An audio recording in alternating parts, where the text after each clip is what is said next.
এই মণ্ডলের সভাপতি এবং ধনঞ্জয় ভাই এবং শীর্ষ নেতৃত্ব স্থানীয় সমস্ত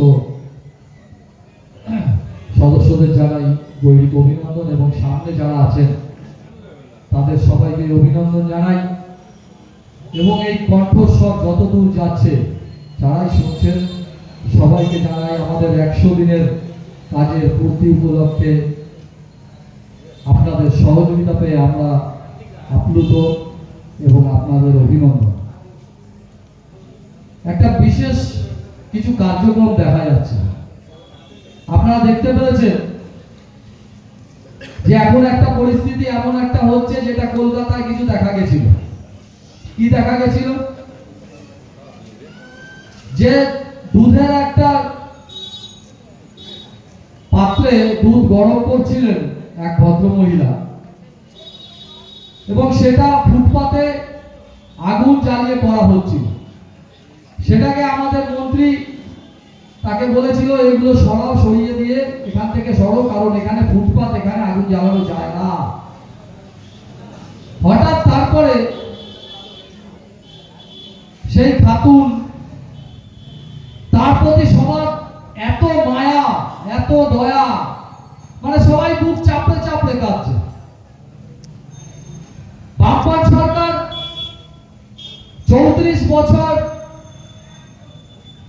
ছেলের গলা কাটা রক্ত মাকে খাইয়ে দিয়ে তার এখন দুধের জন্য নাকি তার সেই মাকে দত্তক নিতে চাইছে। বলছে যে ওই পরিবারটাকে আমি দত্তক নেব, আমাদের সরকার, আমাদের পার্টি দত্তক নেবে। আবার তারপরে দাঁড়িয়ে থেকেই সেই কালীঘাটের এক ভদ্র মহিলা, সেও লাইভ করে বলছে যদি কারো আপত্তি না থাকে আমি ওই মহিলার পরিবারটাকে আমি দেখাশোনা করব সারা জীবন। আমি শুধু আশ্চর্য হয়ে যাই। আমি যে মহিলা বললো, বামফ্রন্ট তো বললোই, কারণ ওদের 15 বছর আগের স্মৃতি হয়তো ভুলে গেছে তাই বলছে। কিন্তু যেই মহিলা বললো, সেই মহিলা 100 দিন আগে ওই মহিলা কিন্তু ওই ফুটপাতেই দুধ চাল দিচ্ছিল বা ওখানেই পড়ে রয়েছিল, ওখানেই ছাড় পোকার মতন তার বংশ পরম্পরা বৃদ্ধি করছিল। কিন্তু মহিলাকে কিন্তু তারা চোখে দেখেনি। তারা চোখে দেখেনি যে ওই ফুটপাতের রাস্তায় এরকম কত মহিলা, কত পুরুষ তারা একসাথে ওখানে থাকে এবং দাঁড়িয়ে থেকে ছাড় পোকার মতো বংশ বৃদ্ধি করে এবং ওই ফুটপাতগুলোকে কবজা করে নিয়েছিল। তখন তাদের চোখে পড়েনি। তাদের এখন কাজ কি? আমি তো বলবো যে আমাদের যত মন্ত্রী আছে, যত নেতা আছে, আমি বলবো আমাদের এই মন্ডলের সভাপতিকেও বলবো, ফুটপাতে যে সমস্ত দেখবেন লাভারিস বা যাদের কোনো ঠিকানা নেই, তারা ফুটপাতে বসবাস করছে, কালকের থেকে তাদেরকে বের করা শুরু করুন। বলুন চলুন চলুন চলুন, অন্তত পক্ষে তাদের একটা ঠিকানা তো হবে। তাদের অন্তত ওই বামফ্রন্টের যারা আছে পাকা চুল মাথায় আর যারা ওই ছোটি চাটা টিম আছে, তারা অন্তত তাদেরকে তো দত্তক নেবে, তাদের তো জীবনটা শুধরে যাবে। তো সেটাই মনে হয় আগামী দিন করলে মনে হয় ভালো হয়। আবার তারা এখন উস্কাচ্ছে যে অন্নপূর্ণার টাকা পাচ্ছ না, গিয়ে লাইনে গিয়ে ট্রেন অবরোধ করো, মিউনিসিপালিটিতে গিয়ে ফাইল ফেলে দাও, ভাঙচুর করো। অন্নপূর্ণার টাকা পাচ্ছ না, তিন রাস্তার মোড়ে গিয়ে হাল তাস করো, গলায় একটা মাইক্রোফোন লাগিয়ে সোনার চেন পরো, পরে নিয়ে গিয়ে একটা ছাতা পিটিয়ে 14 বার পিটিয়ে ভাঙো, ভেঙে বলো, চিৎকার করো। আর সেই উস্কানিতে আমাদের এই পশ্চিমবঙ্গের কিছু মহিলা তারা ওই রকম করছে। যারা ওখানে ছাতা ভাঙছে, তারা ভাবলো যে আমাকে বলেছে আমি করছি, কিন্তু যারা বলেছে তারা জানে না যে এটা এখন ডিজিটাল ইন্ডিয়া চলছে, যে সেখানে প্রত্যেকের হাতে অ্যান্ড্রয়েড ফোনে তার ছবি পরিষ্কার আসে, যে সে কে, তার ঠিকানা পেতে বেশিক্ষণ দেরি লাগে না। এমন মহিলা গিয়ে অ্যাক্টিং করছে যে যার ছেলে ইঞ্জিনিয়ার, 80,000 টাকা 90,000 টাকা মাইনে পায়, যার স্বামী অভিনয় জগতে পুরস্কার পেয়েছিল সরকার থেকে, আর যার ছেলের বিয়েতে যে ব্যাংকোয়েটে খাওয়া দাওয়া হয়েছিল, পুরো অনুষ্ঠানটা হয়েছিল, সেখানে প্রায় 1 কোটি টাকা খরচা করেছিল, সে ৩,০০০ টাকার জন্য আপনি দাপড়ি করছে, বস্ত্র কোথায় কি যাচ্ছে সেটা দেখছে না, চিৎকার চেঁচামেচি করে বলছে হে ভগবান, শুভেন্দু সরকারকে আর রাখা যাবে না, অন্নপূর্ণার টাকা দিচ্ছে না, শুভেন্দু সরকারকে সরিয়ে দিতে হবে। সেই দিদিভাইকে বলছি, অবশ্য ওটা তো দিদিভাই না, ওটা হচ্ছে বৃদ্ধ ভাতা পাওয়ার যোগ্য একটা মহিলা, যার ৬২ থেকে ৬৩ বছর বয়স হবে, সে অন্নপূর্ণা পাওয়ার জন্য। তাকে বলছি এই সরকারকে আনতে আপনি ভোট দেননি, কারণ আপনি ছিলেন একজন তৃণমূলের একনিষ্ঠ কর্মী, ওই অঞ্চলে সবাই জানে। তাই উস্কানিতে যারা পা দিচ্ছেন, যারা এই আন্দোলন বলে নিয়ে চিৎকার চেঁচামেচি করছেন, পৌরসভায় গিয়ে ভাঙচুর করছেন, যারা রাস্তায় নেমে যাচ্ছেন, ট্রেন অবরোধ করছেন, আমি সেই সমস্ত দিদিভাইদের বলবো, দিদিভাই আপনারা আন্দোলন করছেন, সরকার বলেছিল টাকা দেবে, আমি আপনার পাশে থাকবো, কিন্তু দিদিভাই এই আন্দোলন করছেন, এই টাকা পাওয়ার আন্দোলন, যে জোশ আছে সেই জোশটা দিদিভাই সন্দেশখালীতে যখন শাহজাহান মহিলাদের টেনে নিয়ে চলে যাচ্ছিল ঘরের ভেতরে, আর সেখানে দাঁড়িয়ে তাকে ধর্ষণ করছিল, প্রতিনিয়ত পিঠে বানানোর নাম করে ডেকে নিয়ে যাচ্ছিল, তখন আপনি রাস্তায় কেন এই জোশটা দেখাতে পারলেন? যখন হাসপাতালে ধর্ষণ হচ্ছিল, তখন আপনি আপনার এই জোশ কেন রাখলেন না? যখন আপনার একটা বাড়ি বানানোর জন্য আপনি কিছু টাকা জোগাড় করেছিলেন, আবাস যোজনার বাড়ি বানানোর জন্য 25,000 টাকা কাটমানি দেওয়া হচ্ছিল, তখন কেন আপনি এই জোশ করে আন্দোলনে নামলেন না? যখন আপনার স্বামীর টোটো অটোটা নামানোর জন্য 1 লক্ষ করে টাকা দিতে হয়েছিল রাস্তায় নামানোর জন্য, তখন এই জোশটা কেন রাখলেন না? যখন শিক্ষক ওখানে দাঁড়িয়ে থেকে রাস্তায় মাসের পর মাস আন্দোলন করছিল, তারা চিৎকার করে বলছিল আমরা যোগ্য, আমাদের চাকরি ফিরিয়ে দিন, তখন আপনি কেন রাস্তায় আন্দোলনে নামলেন না? যখন মুর্শিদাবাদে লুঙ্গি বাহিনী এবং ভেস্টুটি পরা লোকরা তখন চন্দন দাসকে কুপাচ্ছিল, কুপিয়ে দিয়ে তারা উচ্ছ্বাস করছিল, তখন কেন রাস্তায় আপনি আন্দোলন করতে নামলেন না? যখন মুর্শিদাবাদের মহিলারা কাঁদতে কাঁদতে চোখে জল ফেলে এক কাপড়ে ওই নৌকা পার হয়ে মালদায় গিয়ে একটা উচ্চ বিদ্যালয়ে গিয়ে তারা আশ্রয় নিয়েছিল, তাদের চোখের জল যখন পড়ছিল, তখন কেন আন্দোলনে আপনার এই জোশ দেখা গেল না? কারণ ওটা অন্যের হচ্ছিল, কারণ ওটা টাকা আপনি পাচ্ছেন না, তার জন্য নেমেছেন। তাহলে টাকা যখন আপনারা বলছেন যে টাকা দিচ্ছে না বলে আমি নামছি, তাহলে আমি এই যে উদাহরণগুলো দিলাম, সেই উদাহরণগুলো আপনি চাইছিলেন যে এরকম ধর্ষণ হোক, এরকম আশ্রয় নেই, এরকম হিন্দুরা তাড়িয়ে যাক, এরকম শিক্ষকরা রাস্তায় বসে থাকুক, এই সমস্তগুলো আপনি চেয়েছিলেন, সেই জন্য হয়তো আপনি ভোটটা দিচ্ছিলেন না, শুধুমাত্র টাকার কথা বলার পরেই আপনি ভোটটা দিলেন। তাহলে তো আমার মনে হয় যারা বলছেন, অনেকে যেমন মহিলাদের দেখা গেছে সোশ্যাল মিডিয়ায়, তারা বলছেন কি যে টাকাটা বাড়িয়ে দিয়েছিল বলেই তো আমরা ভোট দিয়েছি, যদি ৩,০০০ টাকা না বলতো তাহলে আমরা ভোট দিতাম না। তার মানে বোঝা যাচ্ছে যে এখানে যদি উমর খালিদ বা বিন লাদেন এসেও দাঁড়িয়ে বলে 10,000 টাকা করে দেবো আমাকে ভোট দিন, তাহলে বিজেপিকে ভুলে গিয়ে তাকে ভোট দেবেন, এরকম একটা পরিস্থিতি দাঁড়িয়ে আছে। অনেকেই মহিলারা যে মাইক্রোফোনের কথা শুনে হয়তো তারা বলবেন বলার সময় মনে ছিল না, বলার সময় মনে ছিল না, এখন বড় বড় কথা বলছেন যে টাকা দিতে পারছেন না। আমি তাদের সাথে বলবো, বলার সময় যখন বলেছিলাম আমরা, বা তখন আপনারাও জানতেন যে লক্ষ্মীর বেশে পুরুষরা টাকাটা নিয়ে যাচ্ছে, পুরুষ লক্ষ্মীর ভান্ডারটা নিয়ে যাচ্ছে, হাজার হাজার কোটি টাকা পুরুষদের পেছনে দেওয়া হয়েছে মাসের পরে মাসে, আপনি কি জানতেন?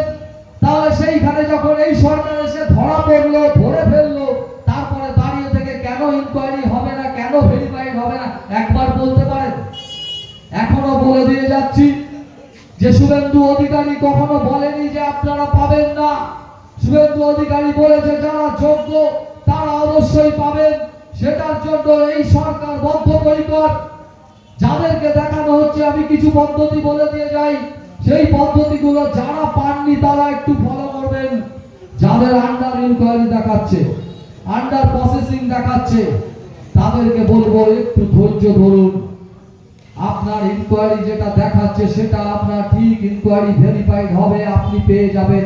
গতকালও কিন্তু অনেক মহিলা, আমি যেখানে থাকি সেখানকার কথা বলছি, গতকালও অনেক মহিলা টাকা পেয়েছেন। তাই আপনাদের বলবো অধৈর্য হবেন না। প্রসেসিং দেখাচ্ছে, একটু ধৈর্য ধরুন। যাদেরকে কলমটা দেখিয়ে দিয়েছে যে কিসের জন্য আপনারা পাচ্ছেন না, 3 রুমসের জন্য ম্যাক্সিমাম দেখিয়েছে, তাদেরকে বলবো একটু ধৈর্য ধরে ভালো করে শুনবেন। যাদের 3 রুমস দেখিয়েছে সেগুলো হয় আপনার ভুলে কিছু হয়েছে, আর না হলে আমাদের ওই যে ঘুঘুর ভাষার মতো অঙ্গনওয়াড়ি কর্মীগুলো এখনো নিয়োগ হয়েছিল, ছটি চাটার স্বাদ, সেই ছটি জিভে চেটে চেটে সেখানে চাকরি পেয়েছিল। অযোগ্য অঙ্গনওয়াড়ি কর্মীরা তারাও চাকরি পেয়েছিল।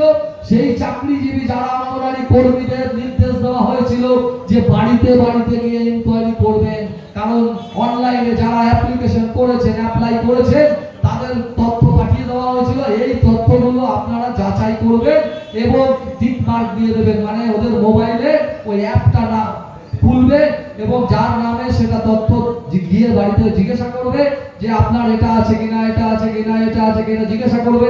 আপনি যেগুলো তথ্যগুলো যদি সঠিক দেখে তাহলে সেটাকে সাবমিট করবে। কিন্তু তারা বাড়িতে বাড়িতে যাননি, তারা বাড়িতে বাড়িতে না গিয়ে ম্যাক্সিমাম ফোনে ফোনে করেছে এবং অনেকেই নিজের ইচ্ছা মতন করে দিয়েছে। কারণ তার আঁকা, মানে যিনি ওই চাকরিটাতে দিয়েছেন তিনি তো এখনো পেছনে বসে ছক বোঝাচ্ছেন কিভাবে এই সরকারকে ব্যতিব্যস্ত করা হবে। সে ওই রকম নির্দেশ দিয়েছে, আর তারা এরকম 3 রুমস করে, 3 রুমস বা গভর্নমেন্টে চাকরি করে বা 3 তলা বাড়ি আছে এরকম টিক মার্ক দিয়ে গেছেন। আর তার ফলে গিয়ে অনেকের সমস্যা হয়েছে, টাকা পাচ্ছেন না। আবার অনেকের নিজের দোষও হয়েছে, কারণ আমরা সবাই জানি আমাদের ঘরে যে কটা রুম আছে, যে কটা ঘর আছে, সে কটাই আমাদের রুম হিসাবে আমরা জানি, কিন্তু সেখানেও আমরা মিসগাইড হয়েছি। কারণ রুম কোনগুলোকে বলা হয় এখানে ডেফিনেশন অন্যরকম। আপনার যেগুলো বেডরুম সেগুলোই আপনার রুম হিসাবে নির্বাচিত হচ্ছে, বিবেচিত হবে। অনেকে ডাইনিং হলটা রয়েছে সেটাকেও রুম হিসাবে ভেবে নিয়েছে, অনেকে কিচেনটাকেও রুম হিসাবে ভেবেছে। ওই রকম ডাইনিং হলটাকে এবং বেডরুমটাকে বা স্টাডি, মানে পড়াশোনা করছে হয়তো যে কোনো একটা ছোট্ট রুম আছে, সেটাকেও কি করছে রুম হিসাবে ভেবে কম্পিউটারে যিনি দাদা বসেছিলেন তাকে বলেছে হ্যাঁ আমার 3টে বেশি রুম আছে। এইরকম যাদেরকে দেখাচ্ছে 3 রুমসের জন্য টাকাটা অ্যাপ্লাই হয়নি, অ্যাপ্রুভ হয়নি, তাদেরকে বলবো ওই পোর্টালে যাবেন, পোর্টালে গিয়ে ক্লেমের অপশনে যাবেন। ক্লেম এবং অবজেকশন দুটো অপশন আছে, আপনি ক্লেমের অপশনে যাবেন, ক্লেমের অপশনে গিয়ে ক্লিক করবেন। ক্লিক করলে আপনার পেজটা খুলে যাবে, আপনার ফ্যামিলিটার ডাটাটা পুরো বেরিয়ে আসবে। প্রথমে টিক মার্ক দেবেন যিনি অন্নপূর্ণা যোজনার আপনার যে মহিলার জন্য আবেদন করেছে সেই মহিলার ওখানে ব্লু টিক মার্ক পড়ে যাবে। তারপরে নিচে নেমে আসবেন, নিচে নেমে আসলে দেখবেন রিমার্কসের অপশন আছে। ওই রিমার্কসের অপশনে আমি বাংলায় বলে দিচ্ছি, আপনারা ওখানে ইংলিশে লিখবেন। রিমার্কসের অপশনে দেবেন যে এই পোর্টালে এখানে তথ্য যা দেওয়া আছে সেটা সম্পূর্ণ ভুল। আমার 3টে রুম নেই, আমার 2টো রুম আছে। তাই আপনাদের কাছে আবেদন করছি, আমার এই আবেদনটাকে আপনারা অ্যাপ্রুভ করে আমাকে অন্নপূর্ণা যোজনার মধ্যে সুযোগ গ্রহণ করতে সহযোগিতা করুন। এটা রিমার্কসে দিয়ে আপনি সাবমিট করবেন এবং সাবমিট করার পরে দেখবেন স্ট্যাটাস চেক করা যাচ্ছে। ওই স্ট্যাটাস আপনি সপ্তাহখানেক পরে বা কোনো সময় চেক করতে থাকবেন, দেখতে থাকবেন। আর যাদের আন্ডার প্রসেস আছে, আন্ডার ইনকোয়ারি আছে, তাদেরকে বলি একটু ধৈর্য ধরেও দেখবেন 30 তারিখের মধ্যে অনেকটা পরিষ্কার হয়ে যাবে। কিন্তু তখন যারা আন্দোলন করছেন, যারা চিৎকার করছেন, তাদের অ্যাকাউন্টে যদি টাকা ঢুকে থাকে, প্রকাশ্য ফেসবুকে ক্ষমা চাইবেন তো? প্রকাশ্যে রাস্তায় দাঁড়িয়ে ক্ষমা চাইতে পারবেন তো? এরকম অনেক ধরা পড়েছে যে বোনের অ্যাকাউন্টে টাকা ঢুকে গেছে, স্বামী এসে আন্দোলন করছে, চিৎকার চেঁচামেচি করছে অনেকের সাথে মিলে গিয়ে। তাদের দিকেও কিন্তু আমরা লক্ষ্য রাখছি, কারণ এই 30 তারিখের পরে আমাদের বিজেপির কর্মীরা আপনাদের বাড়িতে বাড়িতে যাবে, আপনাদের সাথে যোগাযোগ করতে যে কারা কারা পেয়েছেন, কারা কারা বেনিফিশিয়ারি হয়েছেন। তারা কিন্তু চেক করতে যাবে, এগুলো কিন্তু মাথায় রাখবেন। কারণ আমাদের সরকার একটাই লক্ষ্য, সবার সাথে সবার পাশে। যা কথা দিয়েছে বিজেপি গভর্নমেন্ট সেটা করবে। কারণ কেন্দ্রে যখন দেখেছেন যা যা বলেছে সেগুলো কিন্তু করেছে। রাম মন্দির বলেছিল, করে দেওয়া হয়েছে। 3 তালাক প্রথা বন্ধ বলা হয়েছিল, করে দেওয়া হয়েছে। 370 ধারা উঠাবে বলেছিল, সেটা করা হয়েছে। বুলেট ট্রেন চালানোর কথা বলা হয়েছিল, সেটা চালানোর চেষ্টা চলছে এবং বন্দে ভারত চালানো হয়েছে। তাই প্রতিটা পয়েন্ট আপনারা দেখবেন সেখানে দাঁড়িয়ে থেকে আমরা যেটা কথা দিই সেটাকে করি। বৃদ্ধ ভাতা, যারা ভাবছেন যে বৃদ্ধ ভাতা দেওয়া হচ্ছে না কেন, যে সমস্ত শেখু মাকুরা উস্কাচ্ছেন যে তোমাদের আর দাদা বৃদ্ধ ভাতা দেবে না, আমরা চালু করেছিলাম তাই, তাদেরকে বলি 34 বছরে বৃদ্ধ ভাতা দিতেন কত করে? সেখানে দাঁড়িয়ে আপনার সাথে 15 বছর যোগ হয়েছে, সেই 1000 টাকা। সেই 1000 টাকা 15 বছর 34 বছর মিলিয়ে 1000 টাকা করে দিচ্ছিলেন। আর এই সরকার আসার 3 মাসের মধ্যে সেটা 500 টাকা বাড়িয়ে দেওয়া হয়েছে। সেপ্টেম্বর থেকে সেটাও চালু হবে। সেখানে দাঁড়িয়ে সেই বলছি, আপনারা একটু ধৈর্য ধরে সরকারের পাশে থাকুন। আমরা জানি আপনারা যারা ভোট দিয়েছেন, যা সমস্ত মহিলারা ভোট দিয়েছেন, তারা শুধু 3000 টাকার জন্য দেননি। পশ্চিমবঙ্গে যে অনার সৃষ্টি হয়ে রয়েছে, চাকরি নেই, বাকরি নেই, তোলাবাজি তোলামূল ভাবে চলছে এবং সন্ত্রাস চলছে, তার বিরুদ্ধে আপনারা ভোট দিয়েছিলেন। তাই 3 মাসে একটা বাচ্চাও হামাগুড়ি দেওয়া শিখতে পারে না। তাই আপনারা ধৈর্য ধরে থাকুন এবং সমস্ত জিনিসের পাশে দাঁড়ান। তাই আর বিশেষ কিছু বলার নেই, কারণ অনেক কিছুই বলার ছিল, কিন্তু সেগুলো বলার সময় আরো আছে। তাই যারা ভাবছেন যে পাকা মাথার চুল নিয়ে ভাবছেন যে আপনারা ফিরে আসবে, তাদেরকে বলবো পুজোরও স্বাদ হয় চিত হয়ে শুতে, কিন্তু তিনি চিত হয়ে শুতে পারেন না। তাই ডাইনোসর যেমন ফিরে আসবে না, তাই সিপিএমও আর ফিরে আসবে না। আর সেই সমস্ত সিপিএমরা যারা রাস্তায় দাঁড়িয়ে থেকে উস্কাচ্ছেন, তাদেরকে বলবো যে সন্ত্রাসবাদী আর এই বামবাদী, এদের মধ্যে পার্থক্য দুটো, পার্থক্য কিন্তু একটাই। সন্ত্রাসবাদীরা অন্যের দেশ ধ্বংস করে, আর এই বামপন্থীবাদীরা নিজের দেশ ধ্বংস করে। তাই তারা এখন অন্য চক্রান্ত করছে, একটা সিজেপি তৈরি করে ককরোচ হয়ে চলতে চাইছে। তাই বিভিন্ন দিকে ট্রিটমেন্ট চলা হচ্ছে। তাই আপনাদের বলবো চোখ কান খোলা রাখুন। সরকারকে ব্যতিব্যস্ত করার জন্য যারা ভাবছেন যে এই সরকারকে ফেলে দেওয়া যাবে, তাদেরকে বলবি মূর্খের সঙ্গে বাস করছেন। কারণ বিজেপি সরকার মানুষের ম্যান্ডেটে এসেছে, কোন ভোট চুরি করে আসেনি, কোন বুথ লুট করে আসেনি, কোন সন্ত্রাস করতে দেওয়া হয়নি। তার জন্য অনেকে ভাবছে যে, অনেকে পশ্চিমবঙ্গের মানুষই ভাবছে এ কেমন ভোট হয়েছে, যেখানে একটা গুলি হয়নি, যেখানে একটা সন্ত্রাস হয়নি, একটা বোম পড়েনি। এইভাবেই সরকারটা এসছে, মানুষ ভোট দিয়ে সরকারটাকে নিয়ে এসছে। তাই যারা উস্কাচ্ছেন তাদেরকে সতর্ক করব, এরা উস্কানো বন্ধ করবেন, না হলে কিন্তু সিজেপি কংগ্রেস জনতা পার্টি যেরকম রাজস্থানে চলছে, আর আমরাও অনেক সহ্য করে ধৈর্য করে রয়েছি, তাই আমাদেরকেও ব্যতিব্যস্ত করবেন না। সরকার চলতে দিন, যা যা বলেছে সেগুলো পালন করা হবে। 100 দিনের পূর্তি উপলক্ষে আমরা যেমন আসলাম, 365 দিন হওয়ার পরে আবার আমরা আসবো আপনাদের জানাতে, তখন দেখবো আপনাদের কোনো অভিযোগ থাকবে না। এটুকু বলে দিয়ে গেলাম, আর বিশেষ কিছু বলার নেই। এই বলে আমি আমার ক্ষুদ্র বক্তব্য শেষ করছি। বন্দে মাতরম, ভারত মাতা কি জয়।